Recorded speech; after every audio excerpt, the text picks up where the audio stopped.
Hello and welcome to the dive presented by Honda. The group stage is over, and so are all the LCS teams, which makes us the dive, the last remaining North American team. Well done, gents. Let's go. We always make finals here in NA. We're still alive. Oh boy. Moment of silence for all the teams that passed. Pour some out. Obviously, we've got to start with the exit of all the NA teams because those are our teams, and we probably have to say out of the gate here, everything was looking really bad in week one, and everybody started to freak out, and there were pages after pages of all these posts, how to fix North America, going into each team. But in week two, at least, Team Liquid, they really stepped it up. They ended up taking a game off of every team in their group, which I thought was, some honorable play from them. FlyQuest as well, they stepped up. They took a game off of top Esports in week two. So some good performances from them.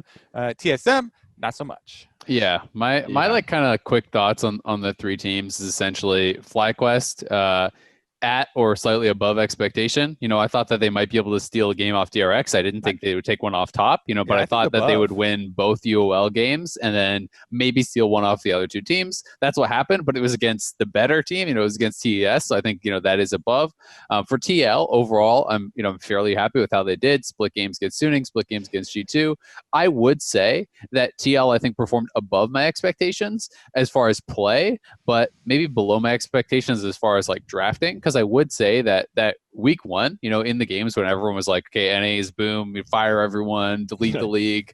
Those drafts were like pretty, like, it was almost like, I don't know, man. They had very few ways to win the game, it felt like, both in the first Machi game and the first Suning game, right? So to me, TL played well and could have gone further, I think, with some better drafts because, the no engage, like all in on winning lanes against Machi kind of style with a Mordekaiser and no kind of comeback mechanics. As soon as they lost lanes, they were like out of that game, right? So that one to me was like so disappointing for that reason.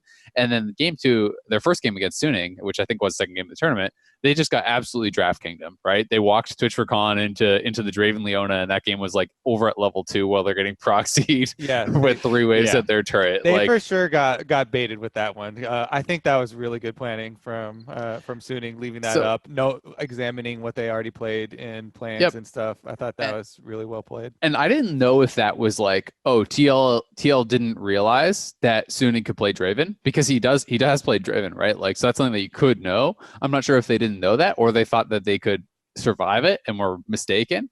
But like past those first 2 games, I actually thought they played really well. MarkZ, I was pretty disappointed with how he played, but like I think that was more par for the course. Like I didn't think he played worse than he normally does. I just don't think that he was on the level with some of the other junglers there. But overall, I was really happy with TL, and I thought they were like the most exciting group in the whole tournament. I have very mixed feelings on NA, and like I don't actually know how I feel because everything went. I mean, seriously, like everything went to my expectations, and as you guys are saying, in some cases over them. If you tell me we're going to take down EU #1 seed and LPL #1 seed and go 1-1 in groups with them in both those instances, and beating the LPL third seed as well, I'd be like, cool. Yep. I mean, TL went 2-1 against EU, including G2 and Matt, right? Yeah, which sounds great on paper, but then no one gets out of groups. We're not talking about TSM. They utterly collapsed and were total domination. Yep. As Kobe said, week 1 was bad, so it's not like I went into week 2 with hope and then it got shot with the classic NA week 2 memes. Like I didn't really feel optimistic very often during this tournament as an NA fan, and even though in week 2 was a pleasant surprise, like I'm not satisfied. Like I can't, even though this was my expectations, I can't feel good about it because we still didn't get a team out of groups, And so that's where I land on, is I think ultimately still a little disappointed, even though there were some high moments to point to and say, hey, we did a little bit better in some of these instances. I'm still ultimately pretty sad. I was hoping, when overperforming from my expectations would have meant one of them getting out, because I predicted none to get out. That would have been a good overperformance. Beating a team and then losing anyways, or beating them in a game that didn't matter, I don't know. I mean, we're like, I'm disappointed too, right? Like as an NA fan, I want to see teams in knockouts, but I like, given week 1 had extremely low expectations, and everyone was being so doom and gloom, like holy shit, NA is so bad, blah blah blah, and like these types of things, right? Where like week 2 was a bit of a redemption, at least for TL and FlyQuest, right? We'll get into TSM later. But for me, like based on the teams in their group and my expectations, I actually thought that they played pretty well, right? And to me, yes, it was not like satisfying in that we got no one in the groups, and I'm sad that we don't have anyone in the top 8. But very clearly, like these are solid teams, right? And I was happy that they got to show, some of what they can do on the international stage. So I was going to say, when you're talking earlier about Team Liquid also, I do think that they had, pretty bad setups going into these games, but I also didn't want to let the gameplay from week 1 slide under that kind of sticker of just like, boom, terrible drafting coming in for both of these games, because as them going in with that disadvantage, and I think that was a big a poor setup from them with that and the game plan. Yeah, there are definitely things that they could have played a lot better. There were multiple instances in both these games where I remember where, yes, you aren't going to have more options later. You don't have hard CC for later, but right now you have this pushing lane.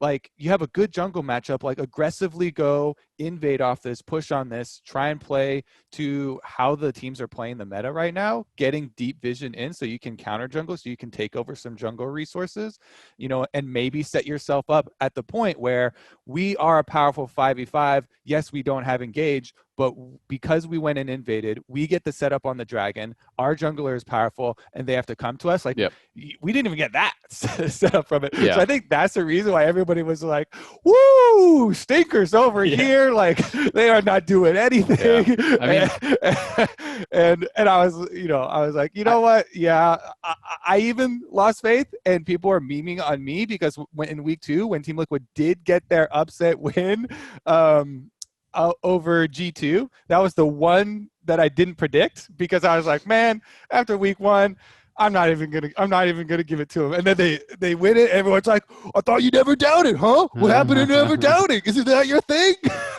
That's funny. I was like, did you see that week 1? Because I agree with you 100%. Like I cast that Machi TL game, right? And that's what I spent most of that game talking about, was like, hey, this is how they can actually win with this composition. Yeah. You have winning lanes. You're supposed to play from ahead. You get the early setup on the dragon. They come to you, and then you circumvent your weakness of having no engage, right? And like, I think that it is a fine draft on paper. To me, why I had such an issue with the draft is, when in the last 3 years has TL ever been good at that style of play?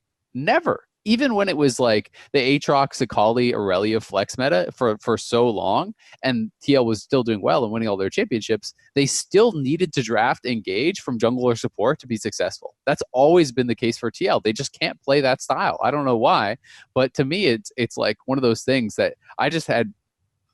So I was so let down by that draft, because it's like, your team has never been good at this. Never once in the last 3 years. Why did you think you would be good at it now? And I just think that was such a disappointment. And that's also why I was so happy to see in week 2 not only make adjustments, but some adjustments that they've never done before. When they brought out the Malphite in week 2, I was actually so happy, because for some reason TL has one of the best tank players in the entire world, but for the last 3 years has just like pretended that there's nothing besides like Ornn and Shen. That's like it, right? Like, Maokai doesn't exist, Poppy doesn't exist, Sion doesn't exist, Malphite doesn't exist, even though they've situationally been really good for years and years. And it's like, Impact is great at that style. It works for you. It gives you a way to engage and play the map effectively. So I was happy to see that adjustment finally made, but definitely I was left with bitter taste in my mouth after week 1, because I just felt like, again, this is one of those times internationally where our teams lost to the team that you're supposed to beat, Machi. And if they had just beat Machi, they would have at least had a tiebreaker. Whether or not they would have won the tiebreaker, who knows, right? Maybe they still just lose to Suning in G2 and then they're out anyway. But at the very least, they would have been tied for first in the group. Would have been a 3-way tie. I think really good things to take away, though, in the week 2, when they were interviewing all the Team Liquid players, and all of them talking about, all right, we sat down after our week 1, and they had a similar experience to all the fans and us as like, the world crashing down. This is pathetic stuff. All right, let's go into week 2. We've got nothing to lose. Let's fight them. if we are being scared to fight, then that is a losing line right there. And they decided we're not taking that line anymore. And Broxa goes for the invade. They level 1 invade to help him set up for an advantage, but he also goes for the second invade himself. And so I think that plus Tactical's performance, I think everybody's super excited about. Poor JJ was super I mean, but so to hop back on that, like you say that like as a positive, like, oh, hey, we learned to do this. I look at it as a massive negative. How long in summer did we talk about this in NA's? They had no champ pool and stuff. Yeah, because would you rather them still never learn it and go out without ever showing you? No, obviously not. But it's like, see, it's like, oh, thanks for disappointing me. So then you can redeem my disappointment slightly, as opposed to just, like. It's the things that we were critical of, literally all split with Team Liquid, and they never really improved those things until that series, or like that, week 2 and arguably the G2 game, when they're like, oh, backs against the wall, we have nothing left to lose, let's swing for the fences. We have to learn that lesson again, guys. I just can't understand that. And to Azael's point, like the Malphite pick, like, yeah, you could have been doing this all split. That's what I was saying. All split is like, if Impact's going to be weak side tank player, at least give him some interesting matchups instead of having like 4 or 5 champions. And yeah, we did the lesson, but like where was it before?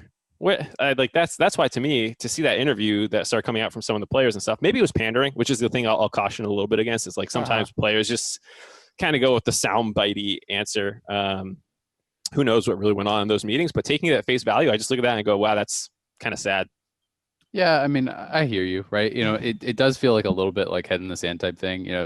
I know when TL had been called out during the split on having the least champions played, Jack kind of fought back against that a little bit, saying like, hey, they actually like are, they are pretty flexible. This is just like what they need to play. This is what's working. And obviously that didn't, end up working out for them at Worlds. But like, I agree, big picture, I'm disappointed, but still, like, especially by comparison to TSM, like, I am really happy with TL and FlyQuest. Was I disappointed with the end result that they didn't get out? Yes. Did I have a lot of fun actually, watching these games, and did I get really hyped and excited?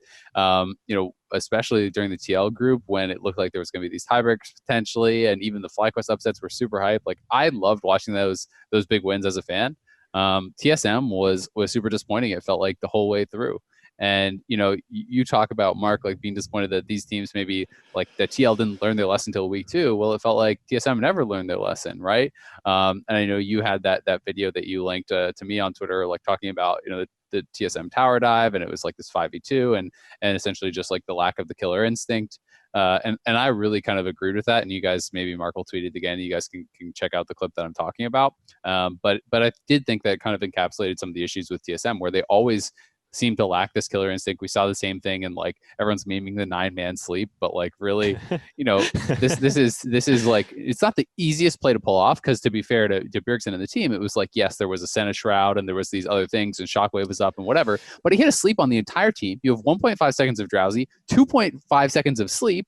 Bjergsen has flash and dash. Like, yeah, you have 4 seconds. As soon as he gets hit by the sleep, how is your team not walking towards it? And if that's communication, then that's a big issue too, right? Like, you have literally 4 seconds to walk in on them and set up, and it's to kill these people. Plus, that was your last chance of the game because you've been completely outscaled. Yeah, I think like I think that's the main thing. There's no other hope. So yeah, where's the shot? And people always point out the things that could go wrong, like, oh, well, Ori had Shockwave. You mentioned a couple of them.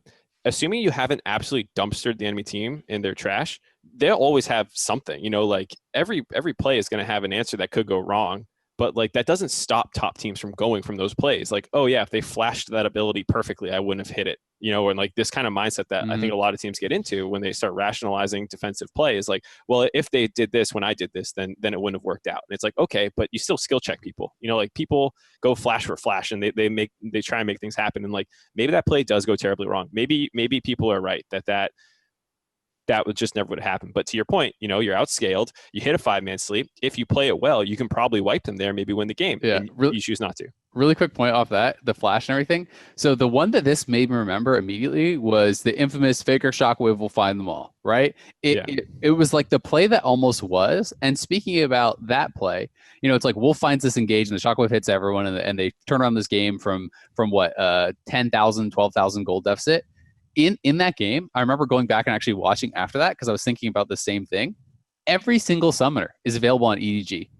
Literally all 10 when they do this, right? So if you get into the mindset of like, well, why would you engage? Because they're all just going to flash it, you know what I mean? Or like, they're just going to turn it around. You were down 10,000 gold in that game, 10 summoners available, and they still like went for it, and it happened, and they won it, and it's one of the most famous plays ever. And I got such vibes of that, like when it happened, when he slept all those people, I was like, this is it. This is the moment. This is like one of those famous world moments. They're about to ace them. They're about to win the game. And this is going to be that thing that you watch on repeat every year when it comes into Worlds. It shows the biggest plays. I mean, you're it's not wrong. Spica's 5-man sleep. You're not watching that on repeat, Mark. Oh, yeah, I'm sure we're going to see that play a couple times. But not like the hype rolls and stuff. You know what I mean? Yeah, and then nothing. They killed one person. They like killed the support. And I was like, are you shitting me right now? Like, come on. Well, the whole point is why people are getting so outraged is because this isn't in the middle like there's a big risk here. This is,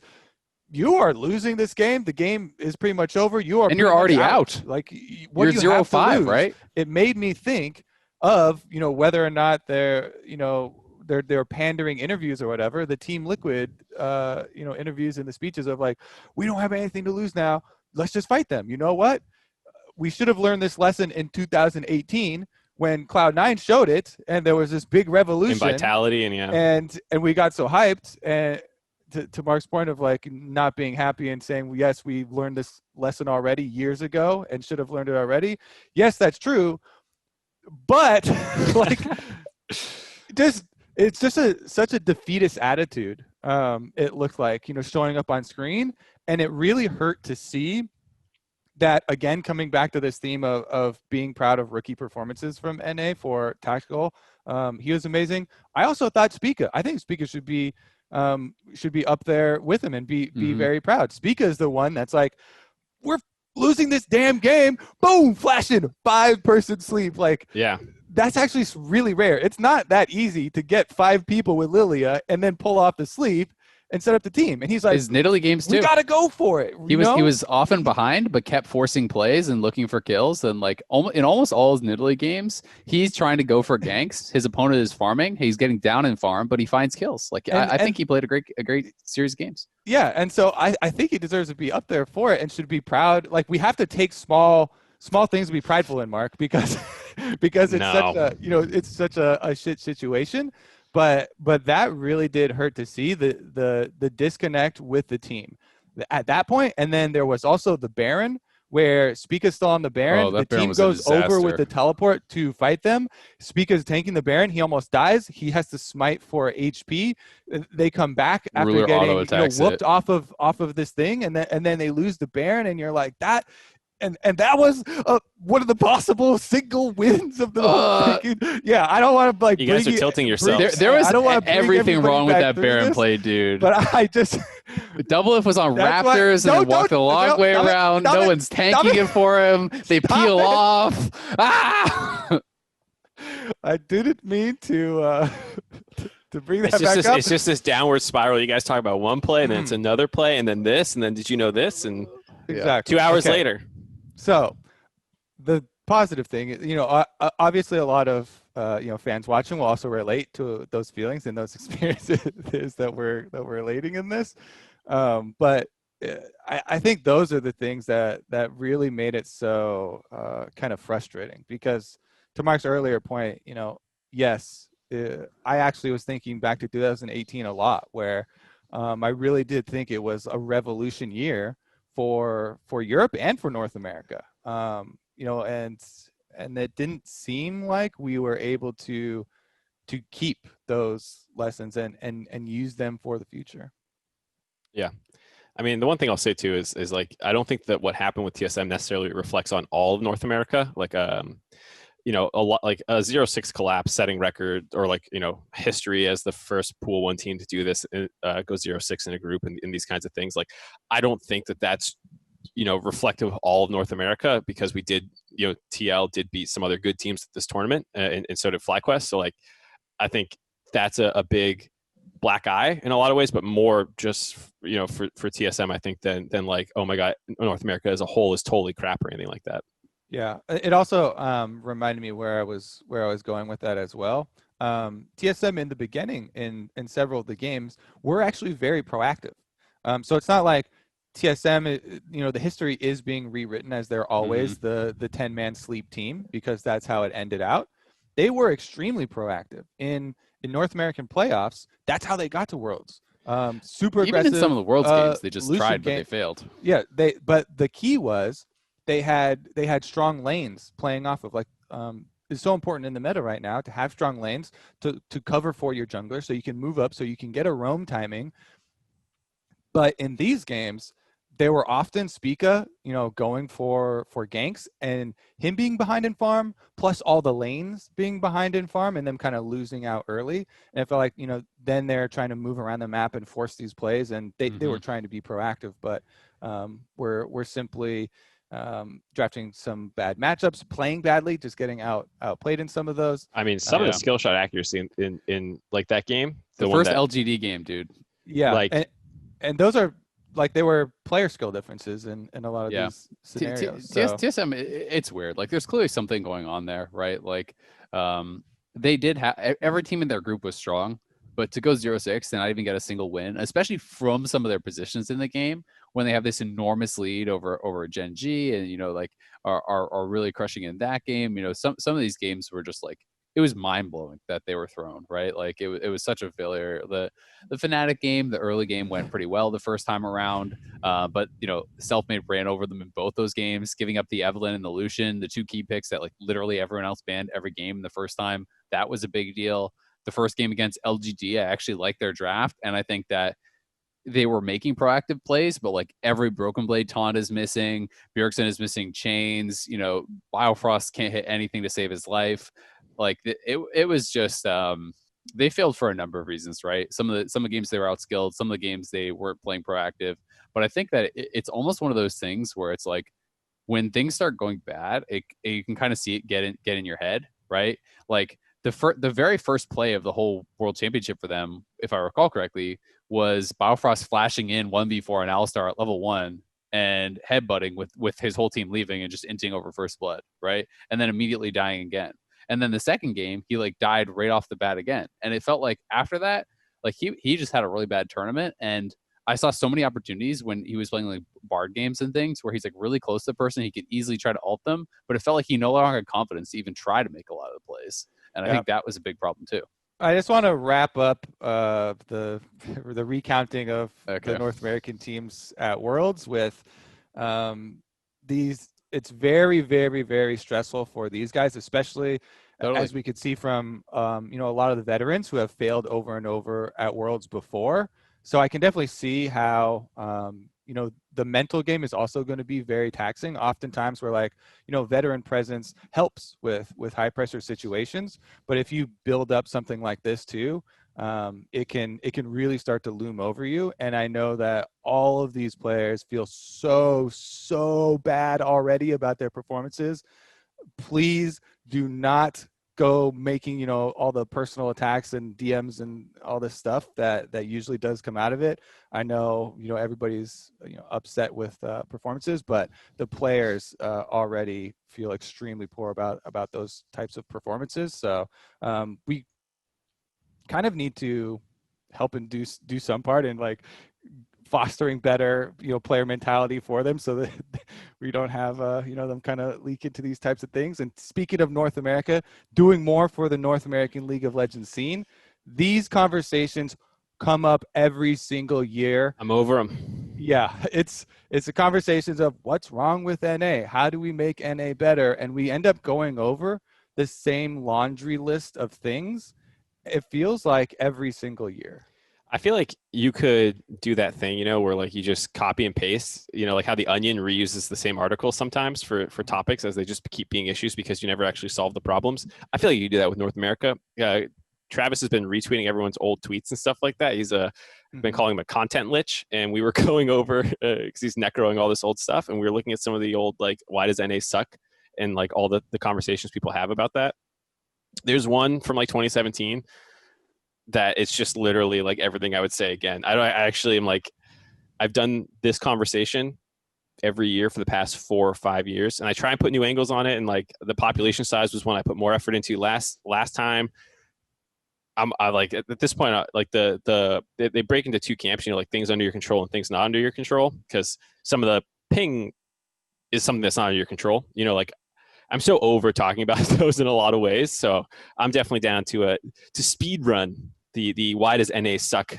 So I will say one thing, just to play devil's advocate a little bit. I do think one advantage of this topic getting hit every year and being hammered into the ground until everyone's sick of hearing about it is that I do think it is somewhat incentivizing and pushing for change in the region, right? And I do think that it does feel as though over the last couple of years, even though the discussion is the same, I've heard more from like owners who are interested in investing in this stuff. I'm hearing more about teams who are looking to hire people specifically for, you know, the amateur scene to scout there and things like that.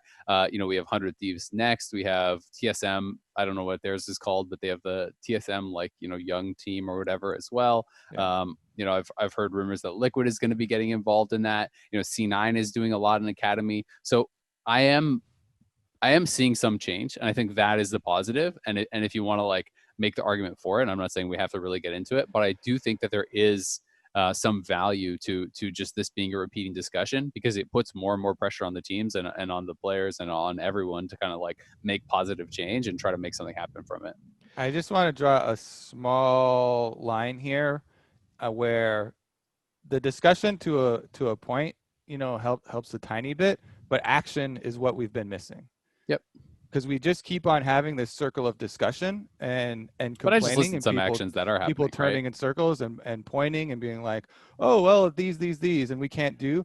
I think it's a waste of time. It's a waste of a lot of these people's energy to be talking in circles and getting up on their podiums and shouting, rather than creating action and actually moving forward. Like when you have problems, all the energy should be put towards what can we actually do about some of these issues, because some of them, to Mark's point, do provide kind of excuses or blockers that will pop up because you're like, oh, I physically can't do anything about X, and then you kind of shelve it.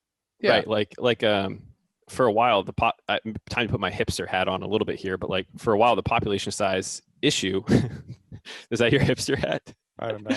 Yeah. Like the population size was not like a huge point in public conversation. And I pushed that really hard to try and like be like, no, it's like being short in basketball. It's just like you have less to work with, you know. It's like these things, there are reasons why we might be bad or why we might not be good, depending on how you want to frame it. And that's how I try to frame it, is like why we're not good, why other regions could be better. Yep. But like now that that's a talking point, I've been trying to focus a lot more on in-game stuff this year. And like to Kobe's point about wanting to see action, like I rode that Wukong thing so hard for so long because I am so sick of watching NA not use red side counter picks and not pick up new difficult carries top lane, all these different things. And so like when I look at the things I want to see change, it's not quite on the infrastructure level this time. I'm focusing a lot more on in-game for this time of where I want to push the conversation a little bit, for me at least personally, because I've done the infrastructure one a lot of times, and it's a slower one, and it's one that we definitely you know, it's a lot harder to move the needle on some of those things. But like I wanted to celebrate, you know, when Immortals came in and they started playing interesting new picks and comps, it's like, yes, this is dope. And I think, you know, we tried to hit that a lot in the AD and stuff. So like, I want to see more in-game conversation about, at least for me, when I look forward to what I want to talk about for things to improve on, it's a lot of the in-game stuff. Mm-hmm. At least for me, for sure. I agree with you. And I think that's always just a battle of like domestic versus international success, right? If it's working domestically and that gets you a big brand and sponsors and fans and whatever, a lot of teams are looking towards that. So teams have to truly be invested in international success at the expense of some domestic success, right? Because it's going to take time to learn, and your team might suck until you actually improve at it. Because it is incredibly hard. It's more than just learning the Wukong, right? It's like you have to be playing a different style. You have to be playing aggressively. Most counter picks red side, and we see the LPL do this, are inherently risky, right? Yep. Like if you're picking Quinn or Fiora or these types of things, you can't play passively. You have to play it aggressively. You have to be shoving in the wave and harassing the tower and looking to dive them and going for solo kills. And that's how those picks pay off, just as they do in solo queue. So people have to adopt that play style and change their mindset. And the team also has to opt into that. And it does also mean, guess what? Sometimes your Quinn pushes up and dies too many times to ganks and you lose the game off that. But like that is what that is, and that is red side advantage. I'm totally bought in on that. It's one of the reasons I love to watch LPL is that they do go for that, and they are willing to bet the whole game on one lane, one pick, and then they are so incredible at playing around it. Top is the best team in the world, I think, at doing this, where they will go for Jax, they will go for Fiora or Camille or Quinn or whatever they think is that way to win the matchup, and then you don't just see 369 change how he plays. Knight is going to save his TP for top lane every time. Karsa is going to be, up there hovering 369 and helping him push in every single wave, covering him at any time he's vulnerable, right? The entire team adapts to the playstyle. It's not just the one player locking in the champion and saying, good job, guys, we did it. And that is the hardest part. And that is what I think sometimes people don't understand. I'm totally bought in that is a change that we need to see. But it needs to be a full team buying into that truly, or it just doesn't work.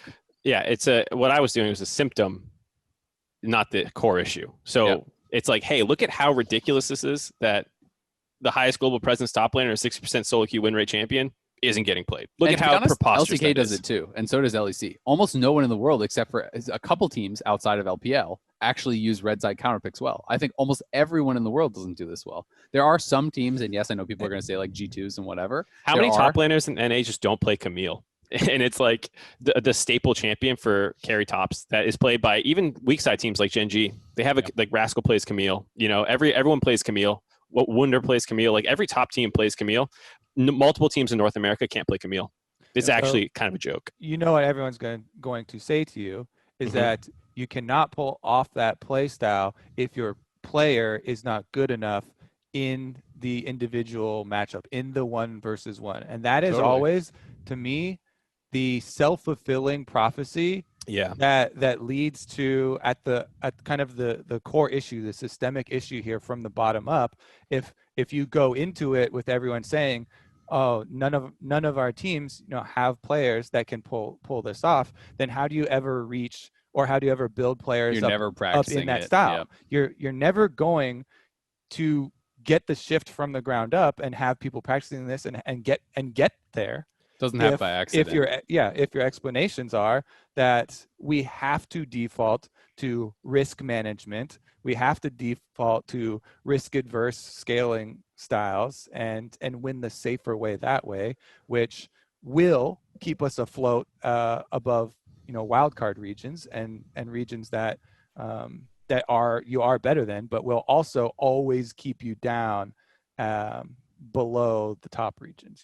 I will shout out Academy a little bit for being a little bit less risk averse and having broader champion pools and trying more strategies out. You can argue it's because there's less pressure to win immediately in Academy, but I think that doesn't mean you can't play that way in high pressure situations. For sure. The last thing I kind of want to say on this topic is I also think scrim culture is a big part to do with it. Anytime I ever have this kind of conversation with people, like, why aren't you guys trying this counter pick? It slams in solo queue. It's great. People always say, well, every time I pick it in scrims, the other team basically just like fights me level 1 ints and then FFs the scrim. And because people say, well, no one's going to play Quinn against me, so this isn't useful practice, right? So that is a big complaint, and I think scrim culture is a big issue. Because when I've talked specifically about the Quinn thing or whatever, people are saying, yeah, I picked Quinn in this scrim, and then the Renekton literally walked at me level 1 until he died, and then they wanted to FF the scrim at 15 and go next because no one would play Quinn, and they don't want to play against those picks. And teams have to get into a stage where they're okay trading games like this, where it's like, I will give you 3 games of Quinn, and then you give me 3 games of Jax, and we both play real games like you would on stage, because it's not real practice if you're just fighting to death. You have to play as the person who's getting counterpicked a not fun way. You have to play a not fun game because that's how you would play it on stage. If you're playing Renekton and Quinn on stage, you try to minimize loss. You don't just walk into them level 1 and die. And for a last little devil's advocate, I will say that this is a difficult task. Everyone keeps on shouting these things and like, just do this. Like it's so hard to actually pull off because you do need to have full testing and go into evaluating the meta, because there are some stages where these strategies simply are just not as good. And the meta changes so much with all these different patches that can be a super bumpy road. Mm-hmm. Yeah, and I mean it's obviously complex, right? There's so many issues, and there are these inherent disadvantages like player population and ping and all these things, because you don't have to do it as well as LPL and LCK and EU. You have to do it better because there are these inherent disadvantages where you're more reliant on imports and all these things. So definitely not an easy thing to fix. But hopefully our teams will be working on it hard for next year, and we're going to see some of that coming up. But we're going to move it along because we could rant on NA for 10 hours, and we can't do that. World seeding discussion is something that I've been seeing pop up a lot, right? And people talking about, okay, well, TSM was terrible. Should NA even have 3 seeds? Should EU have 4 seeds? Mad and Rogue were both trash. Do they deserve their seed? Should it go to LCK? What should happen here? Kind of interested in your guys' take on this. I have a couple feelings on it on the topic of the 4th seeds and what happened. I thought it was a good first run of it. I don't know if I'd want to say the 4th seeds of major regions are always going to be what happened with Mad Lions, because LGD struggled, but then they clearly were pretty competitive in the group stage. Mm-hmm. Mad Lions were kind of booming already at the end of summer in EU. They did manage to beat Shulk, but that was like their big thing to secure them their world spot. Outside of that, they were not playing very well. They were getting 3-0 in playoffs and stuff like that. So I think I look more at what happened with them than anything on the 4 seeds. I think those are all good. I think NA getting 3 seeds is good, given that TL pretty much crushed play-ins and then went on to do decently well in groups for a 3rd seed, all things considered, against good competition. The pool 1 thing, and I don't know if I'm moving too fast, Kobe, you want to jump in on any of these? Just he can revisit. My initial reaction is that I did see people saying cancel 4 seeds, 4 seed is a failure. And I would offer the perspective that the 4th seeds guaranteed smashing through and getting out is not the requirement for a 4th seed success. I want to see the sink or swim level of how far we have to go down the top regions before they get beat by the number 1 team, before they get beat regions. By Legacy, before these things happen. And I thought that's what contributes to the most exciting play-in stages, is when I get to see the major regions fall down, when I get to see this collapse. And I bet you even the Mad Lions, which with as much hate as they got and disappointment from European fans, they'll be very happy to have gotten a lot of those rookie players the stage experience, the pressure experience of playing best of 5, so playing on the world stage, of having hundreds of thousands of fans all around the world critiquing your every little movement and being ready for this experience. So I think people are drawing their bar for 4th seed success failure in a really weird way, and a kind of biased way, rather than looking at it from competitive success. Right, because you're not comparing the 4th seed of EU versus the 1 seed of LPL. You're comparing the 4th seed of EU versus other minor emerging regions and stuff, and seeing, what's going to lead to the most competitive group stage. I think LGD made a great case. They made Group C really competitive and interesting by being in there and making it so it was more than it was a 4-horse race going in. It felt like it ended up being 3, but if you have a team that just can't compete, you're going to get a 2-horse race, and it's not as interesting, I think. So I'm happy with the 4 seeds. Yeah. Me too. I want teams like Unicorns to feel good about earning their way through and getting, wins like that. And I think the other thing is it's like so knee jerk to just be like, EU should never have a 4th seed again because of Mad Lions, right? It's like Rogue did pretty bad too. Rogue went 1-1 against the number 2 seed from PCS. That was their only win. Yes, they had incredibly hard other 2 teams, don't get me wrong, but I'm just saying, it's like, does that mean EU shouldn't have a 3rd seed? No, of course not. Their 3rd seed made it out like last year, right? things happen. You can't do it on a sample size of one. And I mean, as far as like the discussions on, should NA have 3 seeds, I think the fact that we've never lost in play-ins and have really kind of dominated for the most part clearly shows that we have 3 seeds. I can buy the argument that maybe our number 1 seed should be pool 2, right? That I actually have no problem with, because very clearly TSM was not on the level of these other teams. But even let's look back at the last couple of years, if we're being honest, right? Like, when was the last time that people said that like the NA number 1 seed was like a championship contender? No, right? It's always the good draw, right? Yeah. We theorize, maybe this will be the best draw for this team for the matchup, for the play style. Yeah. So I mean, it's always the NA pool 1 team. That's the good draw. Yeah. So I mean, I think it's like very clearly our teams are way better than the minor region, the smaller region teams, whatever you want to call them. Right. That is true. It just is true. And like really, like Fnatic and G2 are better than our teams. They are, right. Those are the best 2 Western teams right now. But like, TL and FlyQuest heavily outperformed the 3 and 4 from EU, right? So it's like we are more competitive with EU than the regions below us are with us, right? So maybe there's some like step below LCK, LPL, EU, but above the others, right? So like I personally would be okay with that. Obviously, we have no input on that. And as far as like should LCK have the 4 seed versus EU, I think that's going to be decided based on like the point system results, essentially, right? It's going to be decided based on international results. Like you can't say just because MAD did bad this year that the LCK 4 seed would have guaranteed done well. That's just a bad argument, right? And that's like a bad faith argument. You can say that LCK is a deeper region, and maybe you're right, but everyone expected, LEC teams to do well here too for number 4 in play. And so it's one of those things that it's like, you don't know until it happens. And I think that the system is fair enough. And it's based on the last couple of years of international results that if the LCK continues to perform, they will probably take that extra seed from EU eventually anyway. So like, I have no problem with how it is. I think the system's good. I think EU is deserving of their 4 seeds for now. I think LPL very clearly is. And I'm actually really happy with how play-ins went.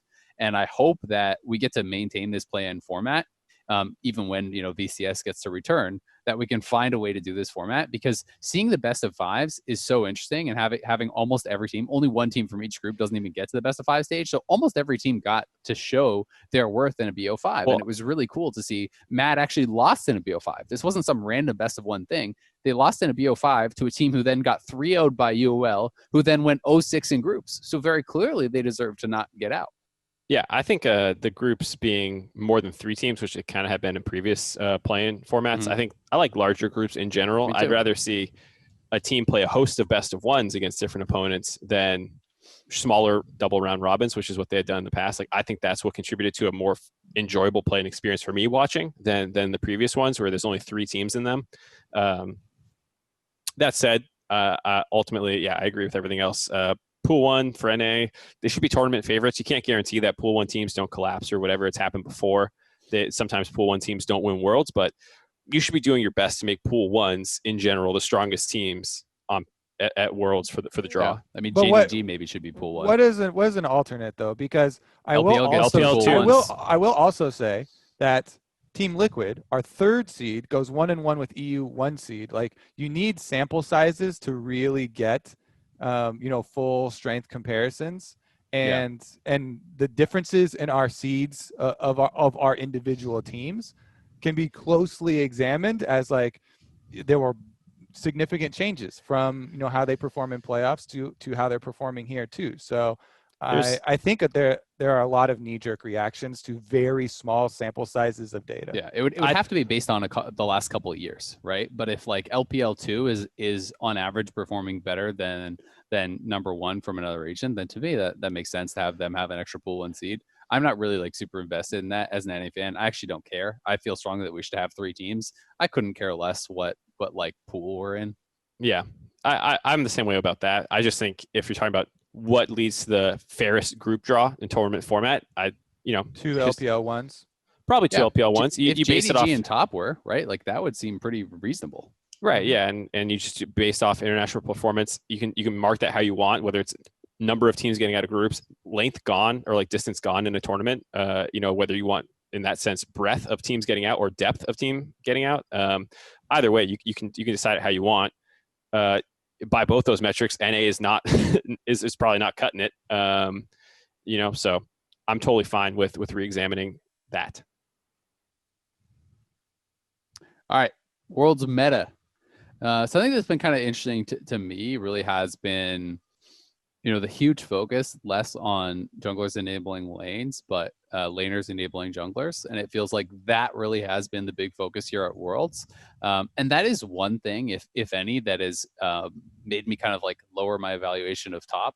Not that they're not incredible, but that the style that they kind of like rode into Worlds on was Karsa sacrificing for the lanes, compared to like what Kanavi was doing or Canyon was doing and stuff. So like that is one thing that I kind of had standing out to me and was really interested in, was how much we had focused on enabling junglers, and also the prevalence of level ones, right? Of games being like decided at level 1 in these crazy invades and defenses and stuff. I'm so interested in tracking those two things going into quarters. So I am a huge Karsa defender, and I see You're doomed. This isn't Flame. He's great. There's been a lot of people. Oh no, there's been a lot of people coming at top, coming at Karsa. You need to get on the meta, kid. You need to play all for the jungler, all this types of stuff. I really liked Karsa's answer. Karsa in his interview was, you know what? The meta is whatever the best team plays. We are the meta, punk. Like, yeah, take your meta. Actually a badass answer. Sheep. Go ahead.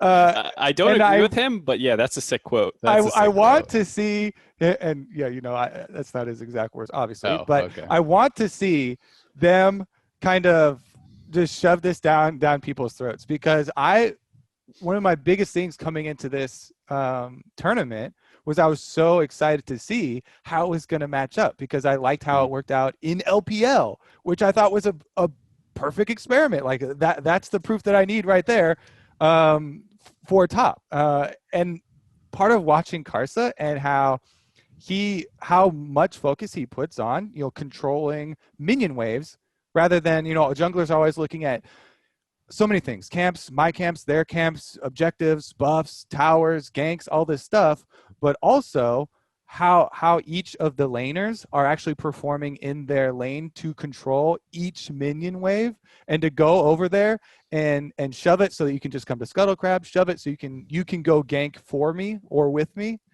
That's my favorite move, is when he goes and shoves a wave to send off a laner to go gank for him. Like now he's his little Pokemon.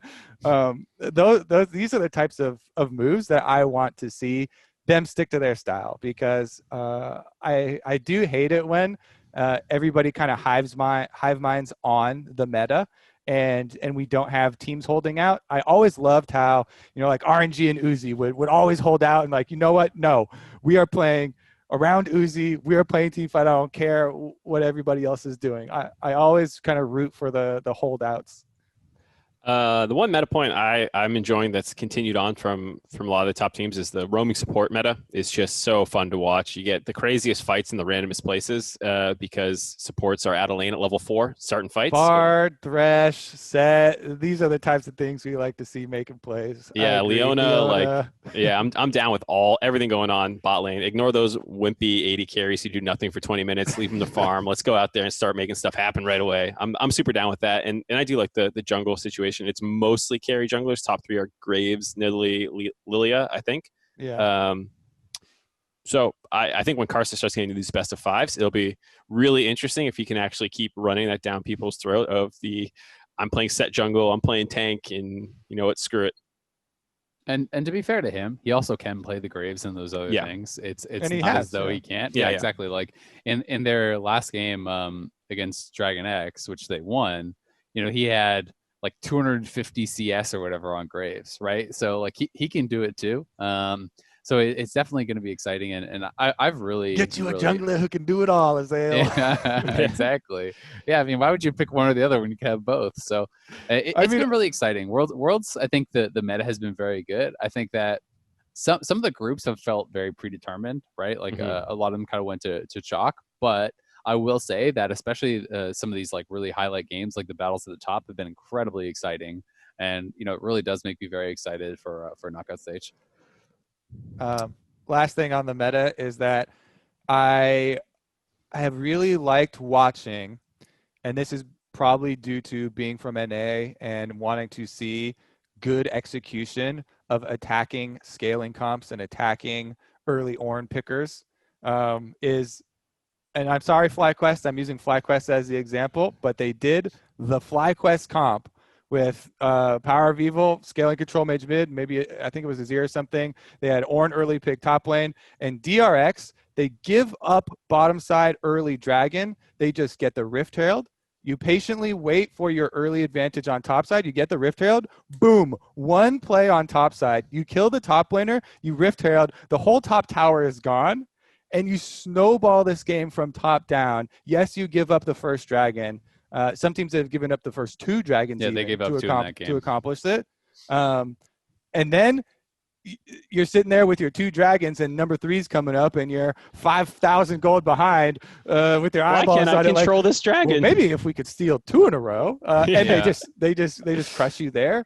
That is the biggest thing with so many even pro players. I remember Perks gave an interview where he was like, I hate the dragon stacking, I hate the souls. You always have to go for these dragon fights. I've really enjoyed teams that have taken the Rift Herald trade and actually used it effectively to snowball. So it's funny you mentioned that specific game, because I actually just spent like all yesterday night doing a Lane Kingdom on it. That should be coming out for before quarterfinals. There you go, free ad. it's actually really impressive. I think you guys will find it interesting. Actually, both. I think Solo actually plays it quite well. And like one little spoiler thing for it was kind of interesting is that at 15 minutes, Solo was about 8 CS above the tournament average for top laners, while being 8 CS above the tournament average. He was down something like 4,000 gold almost, so it's like he's actually farming, but they managed to inject so much gold in through these coordinated dives and coordinated plays where they're stacking waves and setting up these plays and then taking towers, taking Rift Heralds, injecting kills. And, they played that game and made it look not even close, right? By going for this style when traditionally it's like, oh, if Ornn holds up okay, it doesn't really matter that he's behind. Well, when the Jace has like 3,000, 4,000 gold extra, it starts to matter. Yeah. That was a painful game, seeing the Santorin shock blast back to base kind of thing when the Jace is so far ahead. Runs out, gets shock blasted again. Mm-hmm. Get me out. It was pretty hype. All right, quarterfinals coming on up. Do we want to start with them in order? Because I believe Suning JDG is what we have on Thursday, or do you guys not care? We can start with DAMWON DRX. That's how it is in the doc.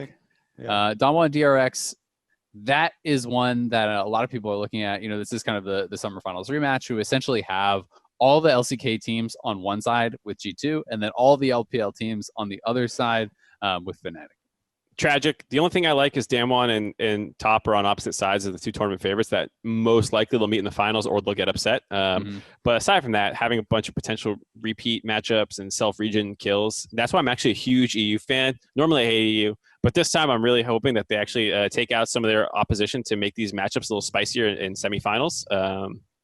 But yeah, I'm interested, especially in some of the other ones, but starting with DAMWON DRX, it's got to be DAMWON favored, right? If we're going straight, starting there. 3-0'd them in the LCK finals, so yes, it is very DAMWON favored. But DRX looks better. Or maybe I'm alone thinking this. Do you think DRX looked better in the groups than they looked at? I mean, they went 0-2 versus Top, right? Which was the like competition that's on that level. They did look really good against FlyQuest and UOL. But does that dictate how they're going to play against DAMWON? I find that a tough argument to make. I think what I would say is Pioshik looked a lot better in groups than he did in that finals versus DAMWON. And I think they had some leads versus Top when they did take the more counter pick heavy. I mean, yes, I know it's Quinn Interconnect and you should have a lead. They at least still executed the early game plan of that decently well, I thought. And I felt more confident in that than against Top, even though they still lost that game. And I saw their series versus DAMWON in the finals where they just looked totally outclassed. I think Def looked a little bit better too. So like I thought players were looking individually a little bit better. And I also think top is probably better than DAMWON, maybe. So I want to go ahead. You go first. It's funny because I pitched a segment of like a NA caster adopts the big underdog DRX, trying to make the case for them in this, since they are super heavily underdogs in this. But I will say, even in like going back and through these things and like putting that case together, there are still moments where you're like, I was like, WTF, like mechanical mistakes, pathing errors, which I kind of have to circumvent for the case of that argument. But I think it's still going to be, as much as DRX, I did like a lot of their games. The one where Chovy's picking set mid for Pyosik. Pyosik gets the Nidalee. They have Pantheon bottom lane to move up and roam deep, get these wards down, and help him just absolutely jungle kingdom. And I like to see them rally around him. It's still going to be such an uphill battle, going down lane by lane, because I also went back to review the LCK finals because of this. And as soon as I got 15 minutes into the game 3 before I had to turn it off. It's actually ridiculous. They pick the Draven Pantheon, like lane bully, lane bottom, but they don't even play aggressive. They're actually so smart. They don't have to overextend. They don't have to risk anything. So they avoid all jungle ganks on bottom and all possible Shen plays. Meanwhile, they do the same thing I just mentioned DRX doing to FlyQuest and learning from it. They get the Rift Herald. They get their one dive on top side, and off of that, snowball the entire top side of the map. Then Chovy, then Showmaker gets a quadra kill on Akali at the dragon and steals the dragon. And you're just like, all right, it's 16 minutes in. Time to go, because it's a 6-0 giant lead. And I think this one, as I saw it drawn, I was like, yeah, this is to me the easiest to predict. Probably will still be the most one-sided, even though pretty excited for a couple of the other ones like TS Fnatic and stuff. Yeah, I mean, oh really, TS Fnatic, interesting. I felt like, based on how pre-tournament expectations and all the games I watched of DAMWON and TS, nothing really dispelled how good I think they are overall.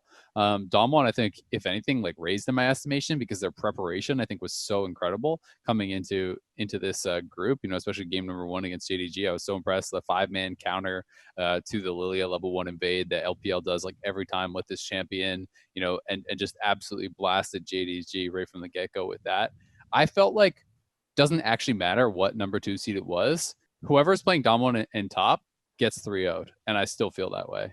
I don't think that DRX or Fnatic really showed me enough to like make me think anything differently there, and that's not a knock on those teams. I think any of the four teams that are number 2 seeds, I would have had the same kind of feeling, which I hope I am wrong, but like coming into this, I think of even in some of the good games, there was like these small moments, these blips on the radar that no one ends up really thinking about or caring about with Pyosik, because they still won those games. But like, I think it was the first game against FlyQuest where Pyosik was playing Kindred, and he just like accidentally presses alt randomly, and then they have a dragon fight and he dies and they lose the dragon off that. If that happens and you lose that game, that's all anyone talks about the whole time. But because they won the game and he played well besides that, everyone forgets about it, right? And those are the kind of things, like these little mistakes or dumb things that he would do sometimes in the LCK, that everyone would flame him for, right? And say Pyosik is a big liability and he's going to get clapped by these top teams at Worlds. I felt like it was those types of things, but they kind of got overlooked because they won those games, right? And let's be honest, they were like a step above FlyQuest and UOL, right? UOL went 0-6 here. FlyQuest, did have a better performance, but still, DRX had great play against them. I mean, I'm not trying to knock this team, but I do think that like they did not level up so much more as just have a weaker opponent, compared to their finals, right? When they were playing against DAMWON, they couldn't get away with any little thing. And I think that's probably going to remain true here. I would say even in the top esports games, I still felt like Pyosik was playing better. His Lee Sin game was pretty good. He was good. He was good, for sure. Yeah, so I thought he looked better. The funny thing is I'm making all these cases because I'm still probably predicting a DAMWON 3-0, 3-1 maybe, if I'm feeling really charitable. You're undecided? You're at any % undecided? Yeah, man. I mean, DRX could Okay. win a game. That I don't think that's some like crazy. Well, that's what he said. He said probably predicting them to win though. No, he said No, I 3-1 said- or 3-0. I said I'm still okay, deciding that part. I said it's funny. I'm The defending way DRX. that you said, I'm still probably predicting DAMWON made me. I'm still probably predicting 3-0. As I thought what I said. Maybe I misspoke. But yeah, I'm saying it's funny how much I'm trying to defend DRX in the situation where I'm like, yeah, they're still gonna get clapped. I think on the DAMWON side, you know, like I thought Barrel and Ghost looked even better in lane than some of their domestic performances. So like, as much as I was saying, oh, Pierre actually looks a little bit better, I think there's on the other side as well with some of their like Callistic games and playing around them. They were pretty good. Yeah. And I mean, like Canyon has been, I think, such a monster at Worlds, and the team is playing so well around him to get these just monumental advantages. I mean, he's played 5 Grave games out of the 6. He's a one trick. So there's maybe arguments, not that he's a one trick, but that it's like, oh, can you pull off this exact same style, you know, if you just take away the Graves or whatever.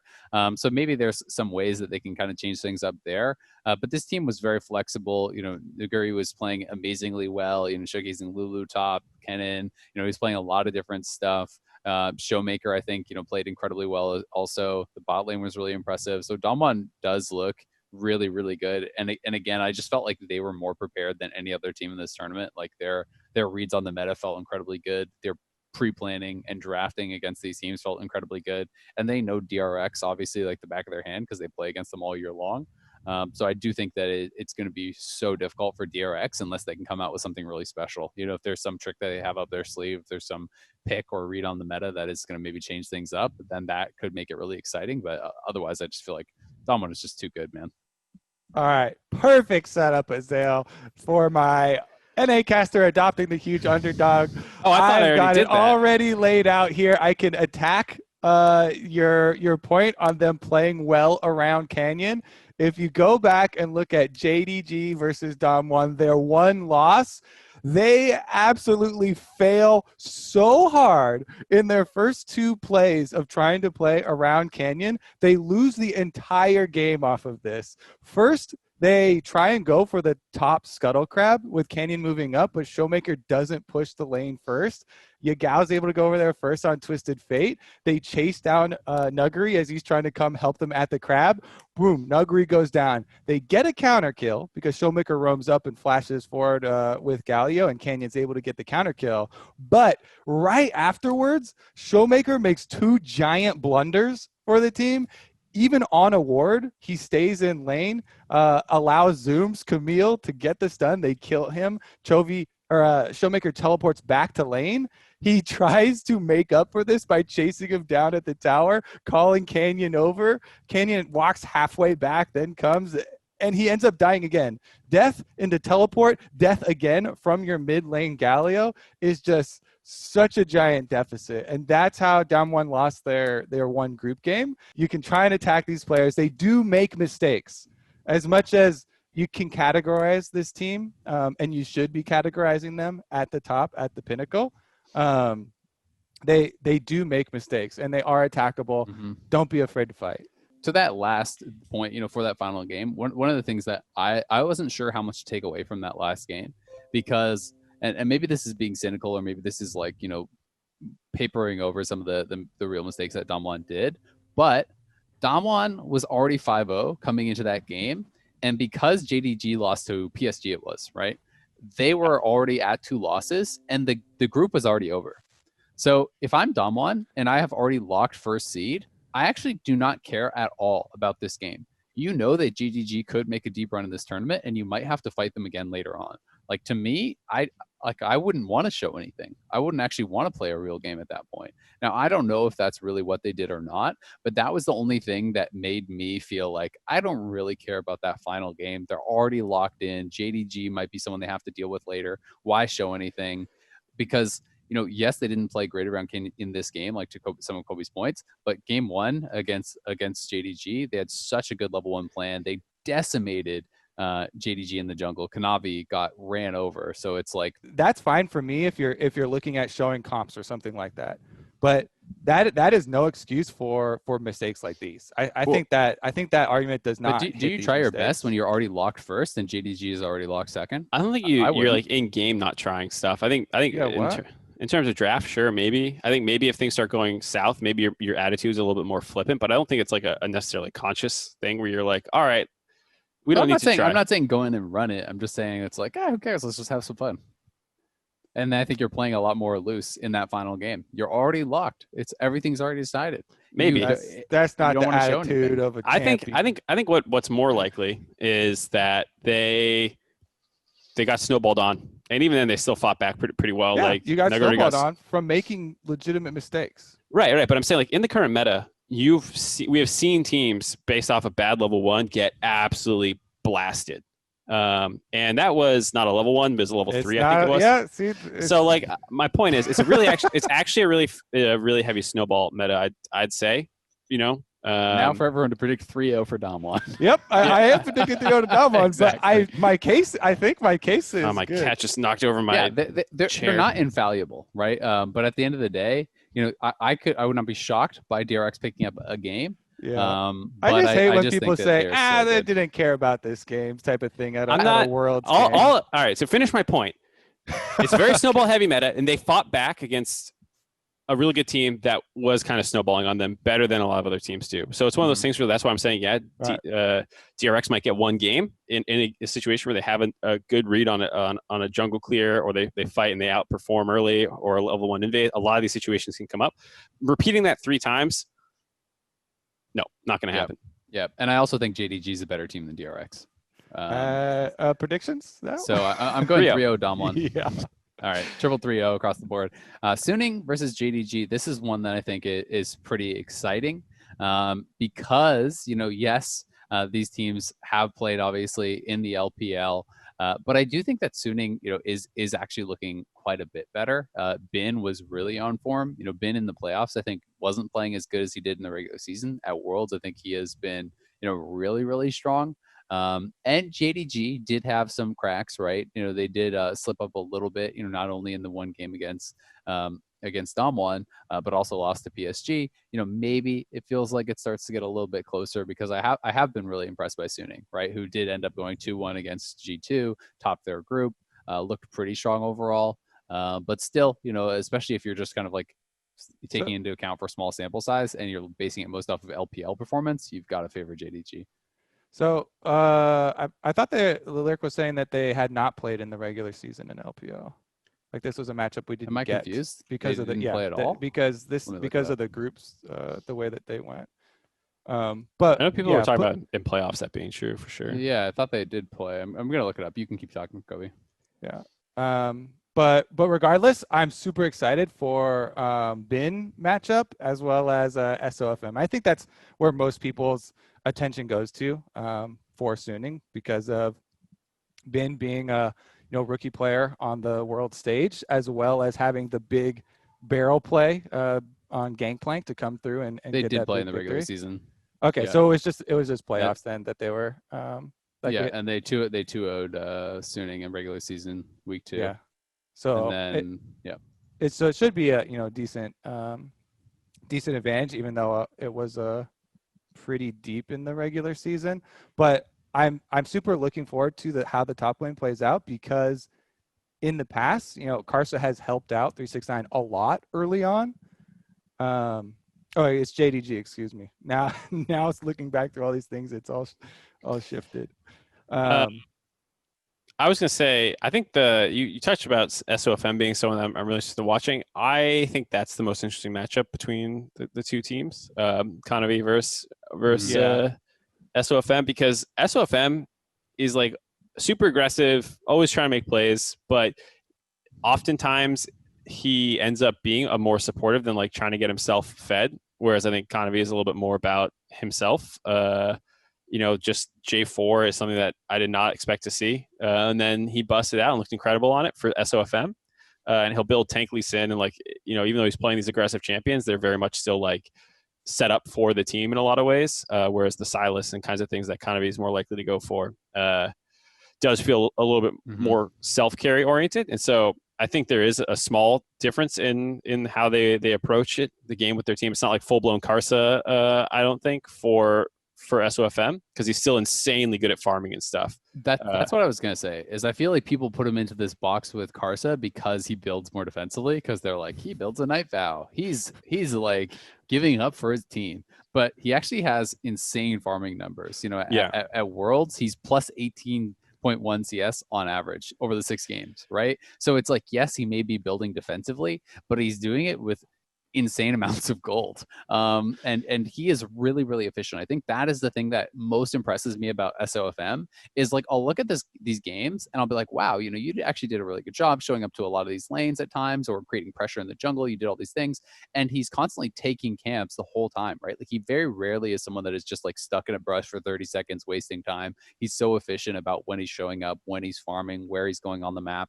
So it always feels like he's getting a lot done for his lanes, but he still has these insane farm numbers and shows up to fights really, really strong. And I do think that SOFM alongside Bin is where this game will be decided. That is where Suning has liked to play towards a lot. You know, Bin and 369, both are guys who are willing to play the carry style. I believe they're the only 2 guys at Worlds who have actually played Jax, for example. They're both willing to counterpick each other. They're both willing to like play, you know, these all-in styles towards their top laner. And I think it's going to be like really, really explosive in the top lane because that's 2 of the very best top laners in the world. Yeah, I said you're getting the names mixed up because it's not top, it's the Denver's JDG, so it's not 369. Oh, Zoom. Yeah. Sorry, you said that. What's wrong with you guys? I mean, I know it's 12:30 at night, but can you please get your names straight? It's funny because while you are looking up the regular season thing, that's basically what I give. I was like, oh yeah, SOFM and Bin, and then we said like the exact same. Dude, I have been so tired over this last couple days. My brain is just in a complete fog. But yeah, sorry, Zoom. Anyways, back on SOFM builds. I actually really like how he focuses so much on the healing, because it's not just like these random tank builds, right? Mm-hmm. He'll be a Conqueror Lee Sin or something and build the Spirit Visions on top of Knight's Vow. And so you have healing from the Vow that's also amplified. You have your own healing from Lee Sin, plus you have Conqueror healing, all these types of things, and he uses it super offensively to stay in the fights for longer, stacking up the Conqueror, and actually still scrapping really hard in these fights. Mm-hmm. So usually when you're thinking, oh yeah, a full tank build or Captain Flowers will be flaming somebody for not doing a Chad build, it's because he expects them to just be tank and not going for the kills. But that's not the case. Yeah, it'll definitely be a really interesting one. This is actually the series that I'm casting, so I'm pretty excited for it. I do think, like from the point of view of getting like matches that we've never seen, right? You kind of want to see the LPL versus LCK and stuff, but I do think that a lot of the LPL finals and are very competitive, and a lot of LPL playoffs have been very competitive. So I am really excited to see these 2 teams, especially because, as I said, I do feel like Suning has leveled up. JDG is incredibly strong, and excuse me, brain fart for getting the players mixed up, but it'll be interesting, right? Like it'll really be interesting, and yes, there are like differences in play style here, and I do think that like it's just going to be kind of like, was the reason that Bin was less successful in playoffs because he was playing against these players who are just like at a higher level, and that's what we kind of have to find out. Because I found it hard to really get a read on him when I was watching a lot of the LPL regular season. He was crushing. When I was watching him in playoffs, it looked like he was stifled more and playing through top lane. Even sometimes when they got advantages, didn't work as well. But to their credit, they're going up against these insane top laners. They're playing against the 369s and the Zooms and the the Shies and stuff of the world. So it's like, okay, well now he's here in Worlds and he was playing against weaker top laners again. Who knows? Yeah, I think the other thing I like about Suning is they feel like a pretty complete team, compared to like LGD and some of the other teams that, I mean, Huangfeng and Sword Art are super good, and I want to see how they go up against Liu Mao for that reason, who had some of the best Bard play I think we've ever seen That one at Those Baron Pit. pixel perfect ultimates. Yeah, that one was creme de la creme of like, you'll never see a better positioned Bard ult probably in your life. But Sword Art is also playing pretty aggressively and roaming around the map really well. So like, I think both teams are pretty solid all the way from the ground up and play super well. So I still think, it's JDG favored. But I don't think there's like one massive mismatch to identify in any of the positions. Even Angel, who I think got the most criticism coming in, actually stacked up quite well against a group that had some decent mids in Jensen and Caps. Angel was not really destroyed or exploited. I think he had his worst game versus Mission, actually, who was able to beat a couple people up, actually. So like, overall, I look at that and I go, okay, there's not like one horrible like thing that's going to happen to Suning, and I'm more concerned about their team play come mid to late game. But that means it should be a pretty close early games, at least, as opposed to like, because I don't think there's a massive skill gap anywhere. That's the thing with JDG though, right? Is like they were all like, if you talk to the LPL casters or you watch the LPL a lot, they're always talked about as like the smart LPL team, right? Like top were like the crazy guys who are gonna like go in there and maybe take fights that they shouldn't, but they just kind of work because top's skirmishing is so insane. JDG, like when you watch them and they're playing well, everything just really makes sense, right? They're an incredibly strong macro team. They play heavily to their win conditions, whether it's a slow paced game, a fast paced game, whether it's stacking dragons or setting up for Baron, whatever. They do it all very well. They are really, really smart, and I think that's why they can, maybe be a tough matchup for Suning, who I think is more reliant on snowballing the game through top, especially regionally. That was always how they kind of played. So like Zoom has been so stalwart. Kanavi is really strong. It feels hard to just have like such an obvious one way that you're trying to play the game and depend on that to win. So we'll see if, Suning can kind of be more, I guess, diverse or more surprising coming into quarterfinals, because I think that's probably what going to want to relies on. Yeah, I feel like Zoom has been so good at choosing his moments to go make plays with his team too. Mm-hmm. Whether it is this the replay of their win over DAMWON that I'm going over, or whether it's even looking for a play with Lumao on a double deep invade. I feel like he's very efficient with his time choices, because I feel like that's the hardest part with top laners, is choosing when to give up the wave or when to give up the priority to go actually make that sacrifice, and then trying not to lose too much in the aftermath of it, because you don't want to get stranded somewhere without your teleport and wave in a bad place. Like those are the things that have really shown through and gotten him a lot of these advantages when it's even a lot of the times doing some big things for the rest of the team. So as much as we are looking top and jungle and the supports roaming around, I'm pretty curious to see how Loken and Huangfeng actually handle and set up things in the bottom side of the map for them to actually make plays off of. Predictions? Or you got more, Mark? No. No to predictions, is what I was saying. I'm going to say, I think it's not really. I think it's still going to be pretty JDG favored, but 3-1 probably. I was going to go 3-2. I'm still going to go JDG, but man, I have really liked the scrappiness from Suning, and in JDG's first game versus DAMWON, while the main one I was reviewing was their win, their loss to DAMWON was DAMWON outplaying them in scrap after scrap after scrap and playing that quick pace, and JDG just straight up losing it. So I really think Suning actually have a super good chance with SOFM having the possibilities of starting off that type of game too. Yeah, I'm hopeful as well. It's always hard again to judge because they different competition. It's best of ones. But JDG to me, they got clapped by DAMWON in that first game. The last game was very, very competitive against them. They dropped the game in PSG. Like it's hard to know how much to take from that, but I have felt like watching Suning at Worlds, they did look really, really good. I think it's going to be more competitive than I would have otherwise as a result. And I'm probably going to go 3-2 JDG. 3-1. I still think they're favored, but like I'm hopeful that this is going to be a really good series.